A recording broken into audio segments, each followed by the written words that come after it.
Milton সমাদ্দারের সেই viral footage ঠিক এরকম একটা ক্যাপশন দিয়ে 3 মিলিয়ন ভিউ কামিয়ে নিছে। মানে আমি এই পেজটি থেকে মানে অনেকটাই অবাক হইছি। আর বিশেষ করে আমাদের মতো সাধারণ মানুষদের কমেন্ট দেখে আরও বেশি অবাক হইছি।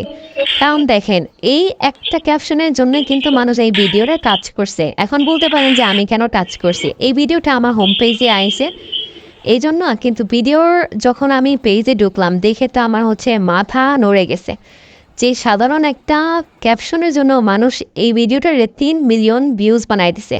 আর উল্টাপাল্টা কমেন্ট করছে যে মিথ্যা ক্যাপশন দিয়ে ভাইরাল হতে চায়, এটা সেটা। আসলে ভাই, দিন শেষে সে কিন্তু ঠিকই ভাইরাল হয়েছে এবং সে কিন্তু তার উদ্দেশ্য হাসিল করছে। আপনি যদি তার পেজে দেখেন বা ঘুরেন তাহলে দেখবেন যে তার পেজে কিন্তু উল্টাপাল্টা ক্যাপশন দিয়েই হচ্ছে প্রায় ভিডিও হচ্ছে তৈরি করা। এবং তার ভিডিওগুলোতে আগে জাস্ট 70-80 এরকম ভিউ ছিল, কিন্তু ওই একটা ভিউর মাধ্যমে সে তার প্রত্যেকটা ভিডিও মোটামুটি বেশ ভালো রিচ হয়ে গেছে। কোনো কোনো ভিডিও 7,000, 17K, তারপর হচ্ছে মানে পুরোপুরি তার ক্যাপশনের উপর নির্ভর করে তার ভিডিওগুলো ভাইরাল হয়েছে।